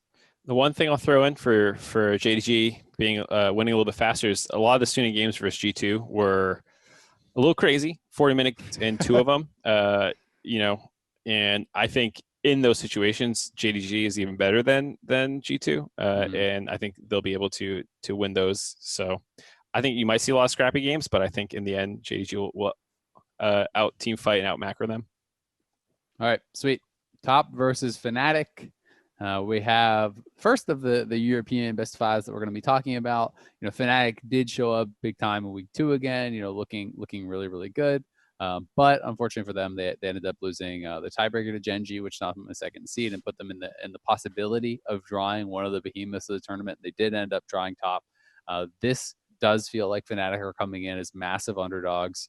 The LEC in general has a very poor record against the LPL. Fnatic is as well. It's I believe all time they are 13-18 with Reckless is the stat I had seen. Could actually be 14-20. I'm seeing 2 actually different stats in our stats channel.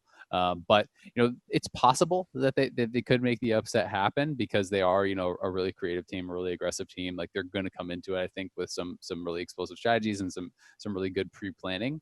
But top does feel like just so strong. Like I really do have a hard time seeing top and DAMWON losing before getting deep in this tournament.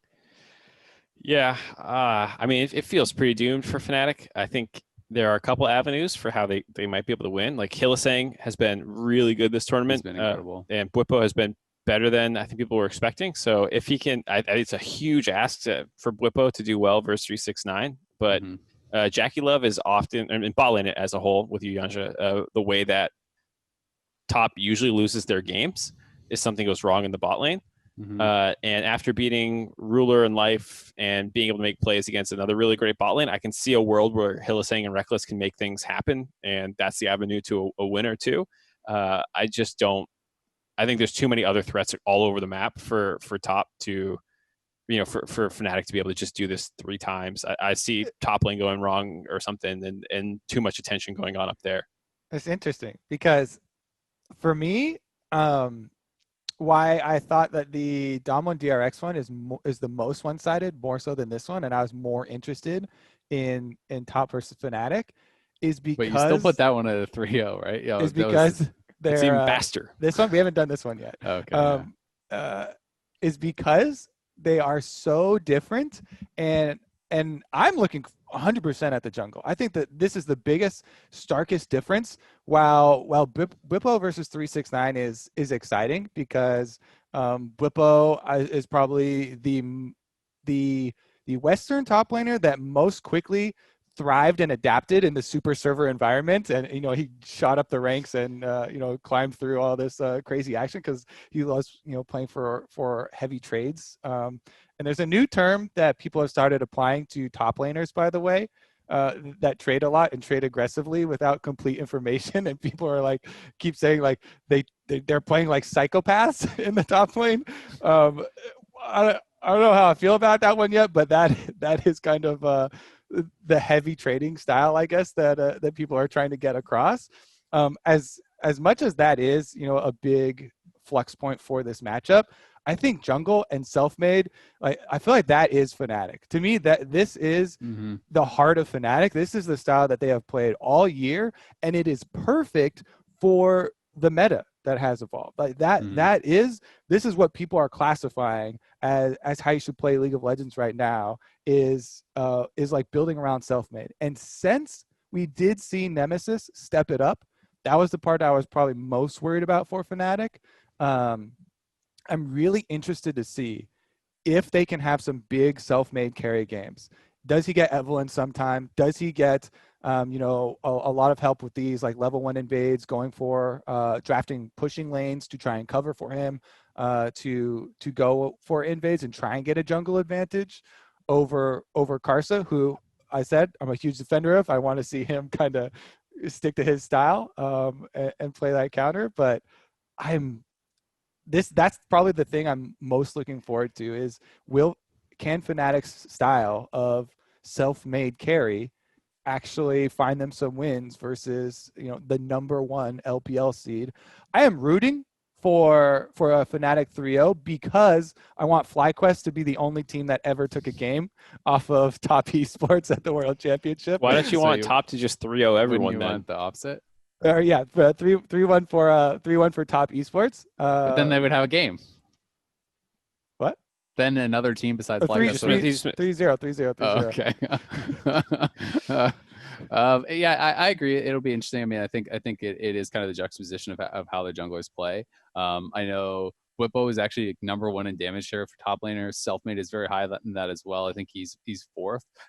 So especially if that ends up being like these battle of styles, like it would be cool to see Karsa, playing Lee Sin and playing for his lanes, and Selfmade just power farming, on the Graves and the Hecarim and the Eve if he gets it, and these types of picks, and trying to really take over the game, because he really did impress me so much at the World Championship. Both, looking at it from the NA perspective when he played against TSM, felt like both those games he slammed TSM. His Evelyn game, that was the only game he got it, was that first one against TSM. That felt like such an incredible performance. He just crushed them almost single-handedly. His Graves in the second game was really good. He does feel like it's such a different look from what Fnatic used to be. Like when they were playing with Broxa, it was like Broxa was just like going for the lanes and early aggression and trying to snowball lanes.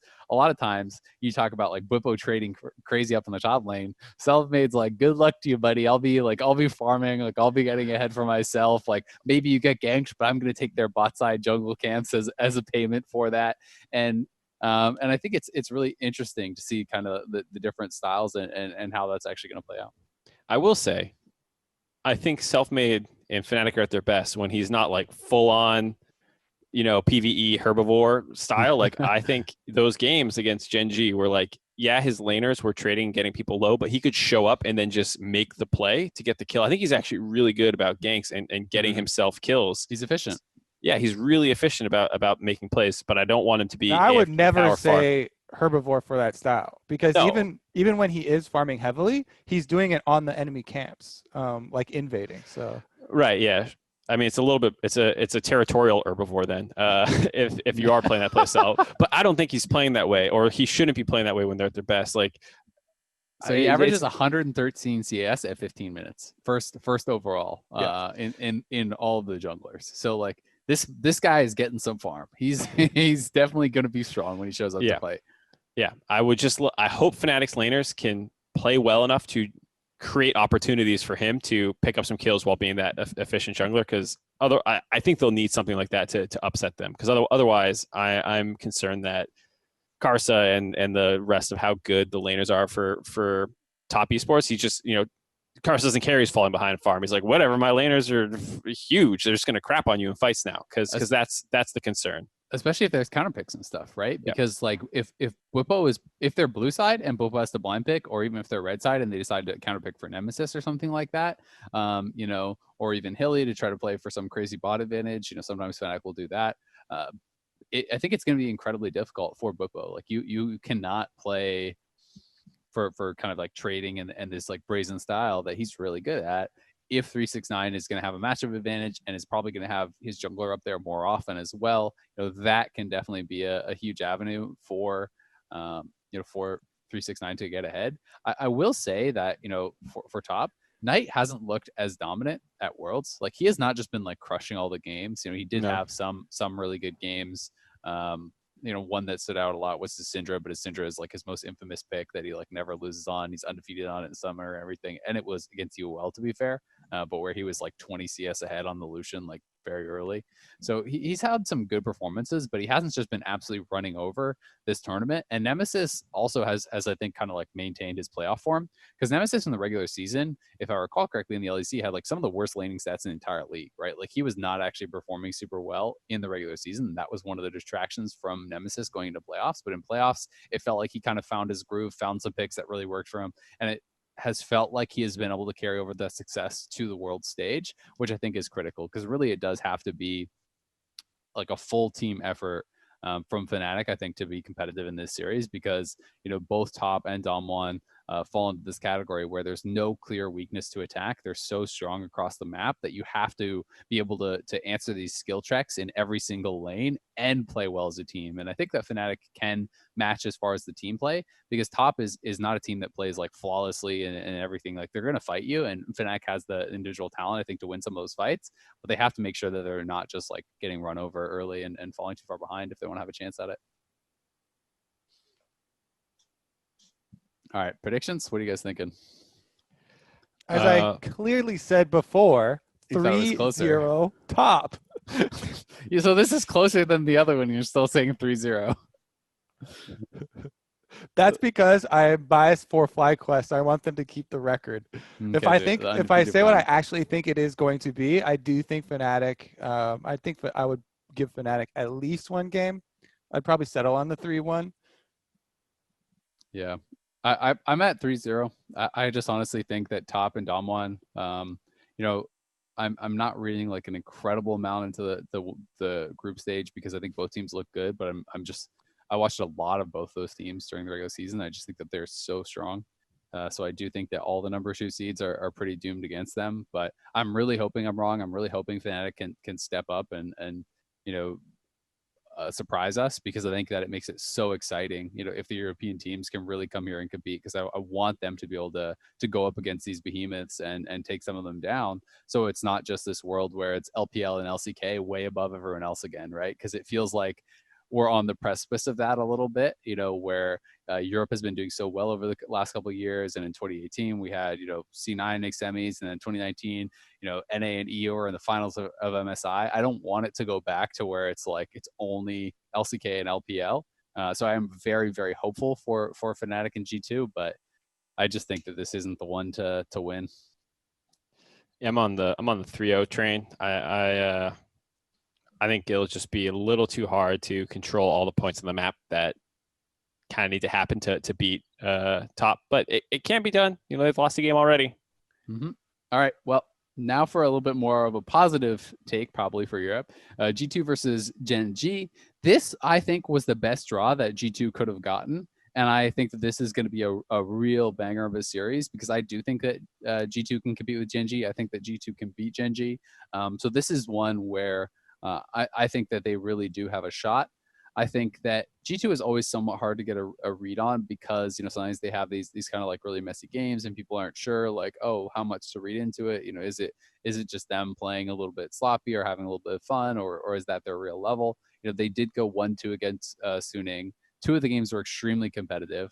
The third one, if I recall, was like much more Suning sided, but I still think that like Group C overall, Group C was really competitive and like had good teams, but there was none of the like absolute behemoth like tournament favorites in Group C. So I always felt like that was gonna produce like the most beatable number 1 seed, right? It was always gonna produce someone that, like, whether it was Fnatic or Gen.G or whoever coming out of that, you know, when you compare them to Top and to DAMWON and to those teams, this is the one where you actually feel like you have the biggest shot to take them down.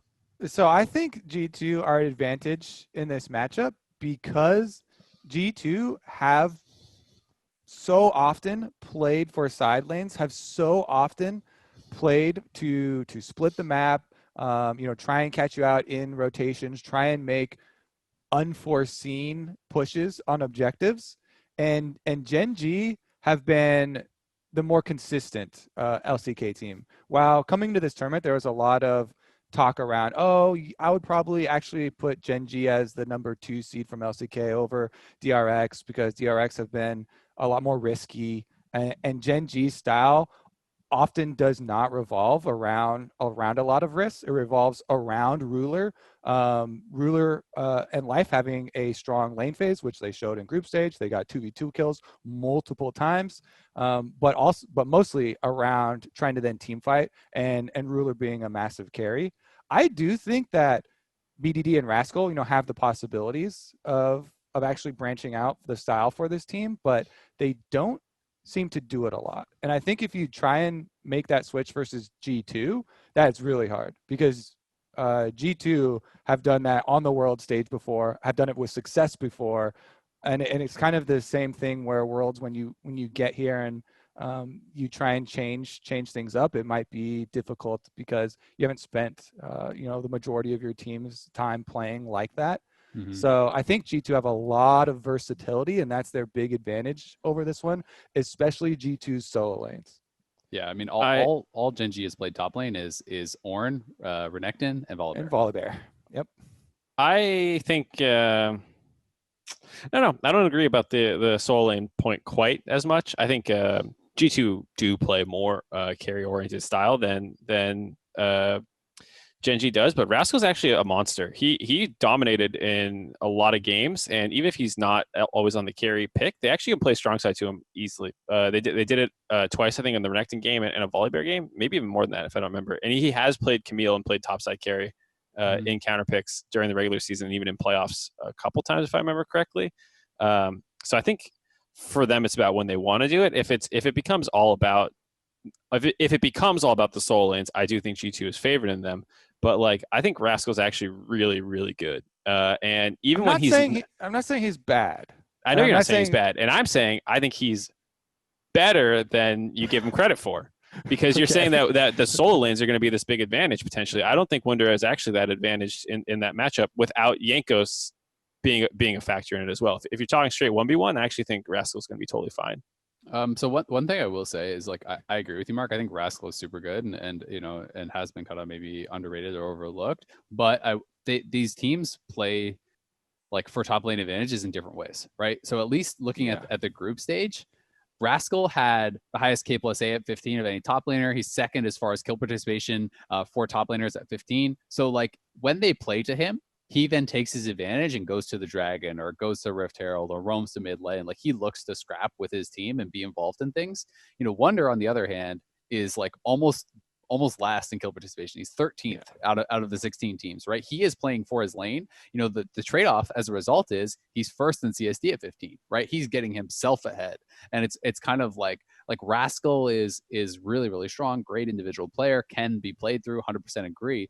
But I do think that G2 plays more to like, you know, get Wunder ahead individually so that he can then pay dividends later on. He's more playing selfishly for himself, you know, early on. And if they're going to play with anyone, it's people going to his lane usually and trying to help him out there. So I think it'll be really interesting. I do think that, you know, Rascal can play the different styles and is very strong, but I think it's like almost indebatable that like when you look at even the year as a whole, and even career wise, like Wunder plays a lot of different stuff, right? Like if there's one guy to come out here with like the crazy counter picks in top lane, it's probably Wunder. Yeah. I'm a huge Wunder fan. Don't get me wrong. I've always hyped. Rascal's really good though. Yeah, I think it's just one of those things where maybe I'll be totally wrong and like cool. Like I want G2 to win, but I'm concerned that that the top lane won't actually be a big advantage. I think it'll go back and forth over the course of the series. Like I expect Wunder to smack him around a couple times in this series, but I don't think. I'm not just saying lane phase. Yeah. Yeah. I feel like, it's like how they play mid-game the strategy, stuff, right? Yeah. Yeah. That's fair too. Side lanes are definitely in G2's or like side lane play.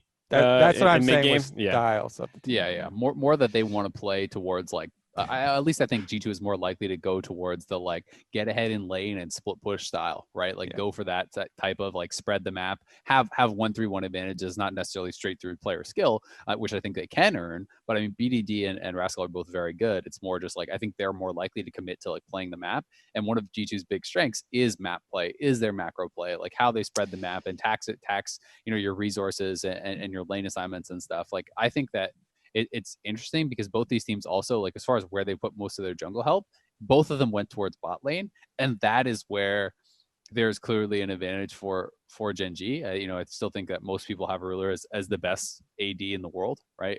Him or Jackie Love maybe. You know, different people are going to have their different opinions, but Ruler is incredible. I think that the Gen.G, you know, bot lane as a whole is incredibly strong. So it's like there is concerns about like if both teams are putting their effort down there and you don't have like pick advantages and these types of things, then like can G2 win that style of game? But I don't think that G2 necessarily have to play to that, right? Like you can try to play for 1-3-1, play for counter picks in solo lane, spread the map, and hope that as a result, you know, your bot lane can like neutralize. Mickey is roaming, maybe, you know, Life is roaming and stuff too. But you try to like take out some of a Gen.G's strengths by like not agreeing to play towards it. Obviously that becomes then, okay, well, if they get too big an advantage, they force to come dragons, then maybe that's a race. But I do think that G2 is maybe like the more flexible team as far as how they can play. Yeah, for sure. And I think the being able to go to other lanes is a big concern. I think Clid and BDD, they can be really hit or miss. And I have a little bit more faith in Caps. Jankos has been, I think, okay this tournament, not fantastic. So like I think that if I was going to pinpoint like the one place that I'm hoping G2 to find the most advantages and play the best, it's actually there more than top. And like you already said, bot is probably Gen.G favorite. Mm-hmm. The whole point about G2's macro is still a little I'm sad because they're the most creative team in the world usually with their shot calling and decision making. It's not a great meta for that. You have to come to Dragons post 20 minutes basically. And I think that can limit some of their strengths. I think it's a really unfortunate meta for them in that regard. You can still do cool, interesting things, and I think you can see them doing that. But when you're forced to 5v5 every 5 minutes, it does give you less opportunities to make interesting trades for inhibitor turrets, for barons, and like these kinds of things that we had seen them doing more in previous years. Yeah, I do think the Rift Herald giving up, early dragon things had some back, but I definitely agree. There's less opportunities like that. For creativity. Yeah, you're totally right. Because even when you do go to like you looked at like DRX versus FlyQuest game, it's like okay, yeah, they did ignore the first 2 dragons and played topside advantages, but then after that they still had to show up at the 3rd dragon and fight. The whole point of this grand tricky strategy is to then be stronger for that. Is to then show up and win the 5v5. So. Haha, gotcha. The one place I will say that it kind of sometimes swaps out is like sometimes teams, and maybe this is just like you have to have a play difference or like a draft kingdom to be able to pull it off. But sometimes we do see teams that have split push advantage also get the early dragons, for one reason or another. Their bot lane is strong or their jungler made some ganks happen there.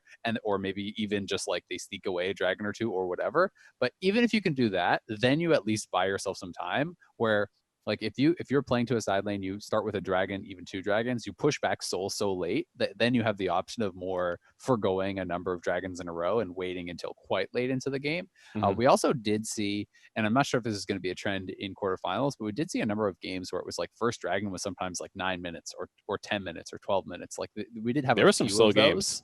Yeah, we had a few of those games where then it's like, okay, well now you actually don't care about Soul at all. Right? Because by the time Soul is going to come in, it's going to be like 30, 40 minutes into the game.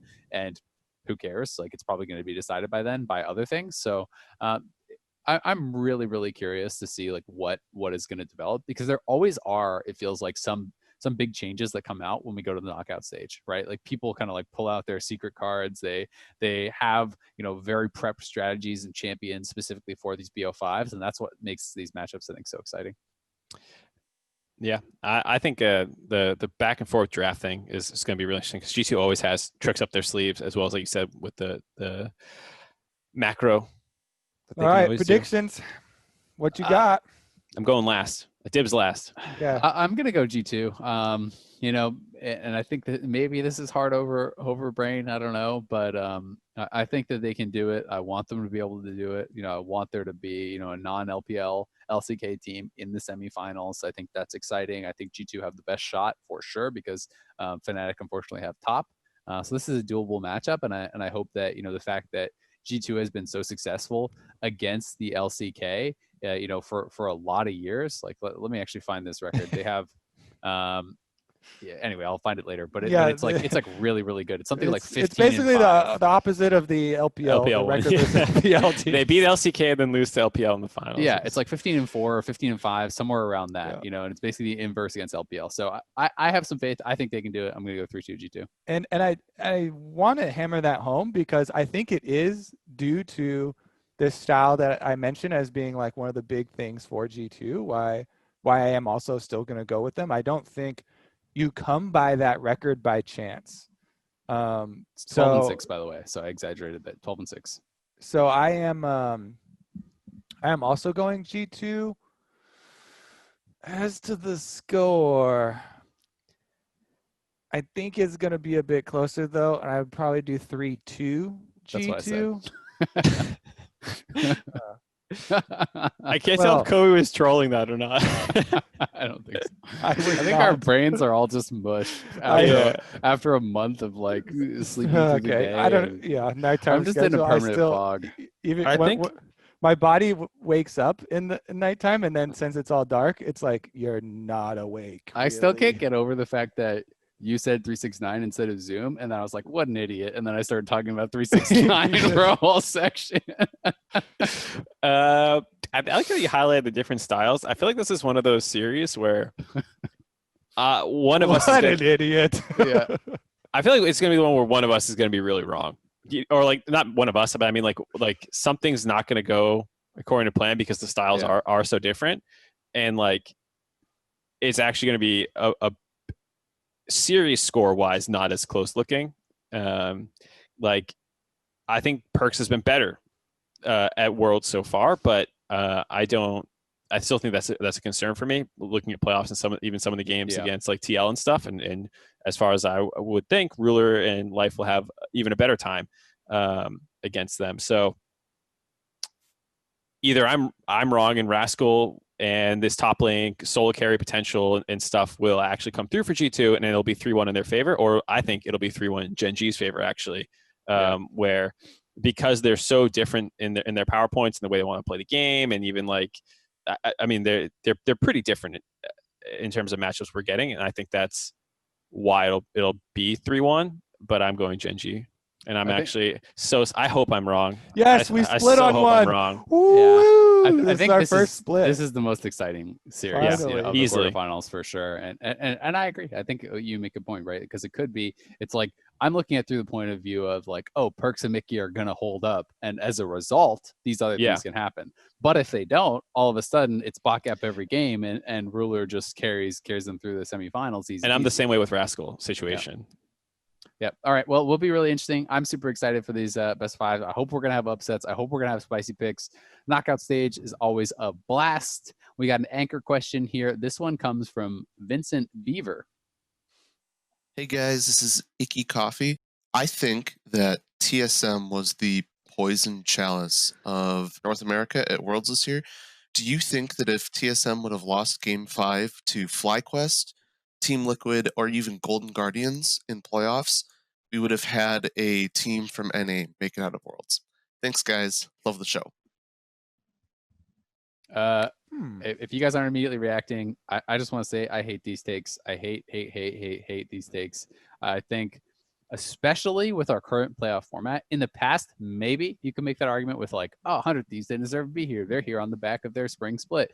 They lost for a reason. At the end of the day, like meta things be damned. Like C9, I know a lot of people are like, well, C9 can play that jungle style with Blabber. Like they would have fit this meta so well. Yeah, but C9 at the end of summer sucked. And people just have to accept that. They did, right? Like they started 9-0 in summer, and then they just started losing all these games. They lost not one best of 5. They had double elimination because they started in the upper bracket. They lost again, right? Like they had their chances. This C9 was not the same as they were before. Does it suck that TSM went 0-6? Yes, it sucks. Am I disappointed? Yes, I'm super disappointed. But did they deserve to be here? They did. They won. They won the whole thing. And I think that I just personally don't like the revisionist history. And I think it's unfair to say teams that He's didn't not make saying the they event don't would have deserve done to be better. there, though. I know. But there's a lot of those takes. I just the guns are out, and I'm like, And to be fair, he's not even, I'm sorry, Vincent. I'm sorry. This is just a bigger point. But like, people do it with IG. People are doing it with Mad. People are doing it with Rogue. People are doing it with TSM. It's like, come on. The other thing he's saying too is not that, C9 should have been there in their place, but like even if I think what he's saying is if TSM lost and then FlyQuest is in there. Game 5 scenario. If FlyQuest was in Group C, or even if TSM had play-ins, like I think there's a number of ways you can phrase this question that are less about C9 going or whatever. But it's basically if TSM lost, would someone have made it out, right? Like they're the reason, they're the poison chalice, as he put it, right? Like, and I just don't think they are. Right. Yeah. I'm saying there's other ways to frame it than just other team would have done better. Like maybe TSM and play-ins levels up. Answer, I'll admit that. Hey, I'm all for it, dude. Pop off. But yeah, I don't like them either because it's all like horseshoes, hand grenades, hypotheticals. Who knows? This could be true. That could be true. Just whip out ideas, and you can't be wrong because it's in the past. And like TSM won for a reason domestically. There you go. Yeah. Okay. In an attempt to answer the question, I would not think that Golden Guardians would blame at us. Yeah, because you guys. I agree. I said TSM won for a reason. He asked if another team like FlyQuest. My answer was no. They wouldn't have. Okay. Yeah. I think that if Team Liquid was in that group instead, maybe there's a shot. Considering their week 2 stuff, No. It's hard, but Here's why I don't have a think Golden problem. Guardians would have. The thing too is like FlyQuest and TL picked up wins. Like as much as there's easier, like the top end is not as high. The bottom end is also higher as well in Group C. Like LGD is not UOL and they're not PSG. Or not PSG. Excuse me, Machi. The wins are going to be hard to find. The losses are maybe you can win a couple there. But also you have to remember TL's arc. Like TL was booty. There's no reason to think that they wouldn't have been booty those first 2 games either. And then there's no Machi to beat in week 2, right? So like I look at that and it's possible that TL could get out, but I mean they beat G2 in week 2 also. Right, but then they also lost another one. They lost to Suning. Yep. Like you can just lose those games as well. There's also matchups when you start looking at those avenues as well. I think it's I don't have any reason to think that TL wouldn't start that group 0-2 as well. And then I think it's even harder to find some of those wins. Mm-hmm. All right. But it is always interesting, right? And I will say, and the last thing on the C9 thing is I do feel bad for not just C9, all the teams that didn't get to go to MSI. That sucks. And C9 looked really good, around MSI time, and I'm sad we didn't get to see them there. Yeah. Are you going to try to pronounce this, or is this me? G Vincenti. Vincenti. You forgetting the last knee. Yeah, you missed the whole last phonetical. You only did part of it. Vicentini. True. Vincent. This is you. Vincentini. Vincentini. His name is Guih Vincentini, I believe. Is TSM's? Oh no, we'll just let him go. Yeah. Hi guys, Guih Vincentini here. Is this failure from TSM the proof that Spring Split does matter, and should all teams be willing to play new strategies or more aggressive in Spring to achieve better results at the international stage, even if this means that they wouldn't win Spring Split? I think as far as like, does Spring Split matter? I've never fully bought the argument that like Spring Split is just this irrelevant thing, because creating issues, in Spring, those are still things that you have to resolve, and you're kind of behind the clock a bit. Yes, the meta does evolve, but I will say, yes, like to your point of like, should they play more aggressive and new strategies in Spring? I do think that should be a time where you're feeling more flexible, more willing to experiment with styles, to practice different things. And even if you don't win in Spring, I think that the work that you put in Spring can then pay off in summer and potentially internationally. So to that point of your question, yeah, I think that I would like to see teams kind of experiment more there. Yeah, the Spring thing, like you already hit on. For me, even in summer, you should be more aggressive. Like TSM, remember, they were the most experimental team in the league. I'm pretty sure they had the most champs played. They were running games down with Syndra Fiddlesticks thing, and people flame those drafts for being bad, and they are bad drafts, but they're willing to take risks and try and learn and experiment. And I think the thing you need to keep in mind is after experimenting, they ended up the best team in North America, regardless of what happened with the collapse at Worlds, which I think you can try and diagnose that all day, but they ended up the best team in North America because they were the only team that could play topside, and they had more strategies, and they had a unique way of approaching the game that won them North America. And I firmly believe that a part of that, the reason they were able to do that was because they took risks and experimented and lost some games in the regular season because they weren't like, let's just pick Bjergsen and Syndra every single game and give it to them. Yeah. I remember us talking about this, during the split, and TSM with the, choosing to practice all this different stuff and on stage and losing games. And we had the debate between should they, hit the panic button and just play best strategy, safest strategies, or continue to try a lot of different variables. And you do see the success there. So I definitely think it paid off and do agree.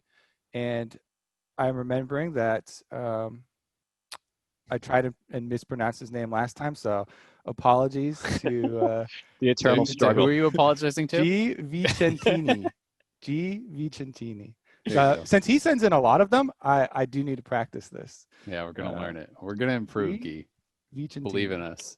Got it. Yeah. Boom. All right, that'll do it for this week's episode of The Dive. Thank you for tuning in, including you, Guih Vincentini. Oh, and thanks to Honda for making this episode possible. We tried our best. Worlds resumes Thursday at 3 a.m. Pacific time with LCK Finals rematch between DAMWON and Dragon X. Make sure you don't miss it.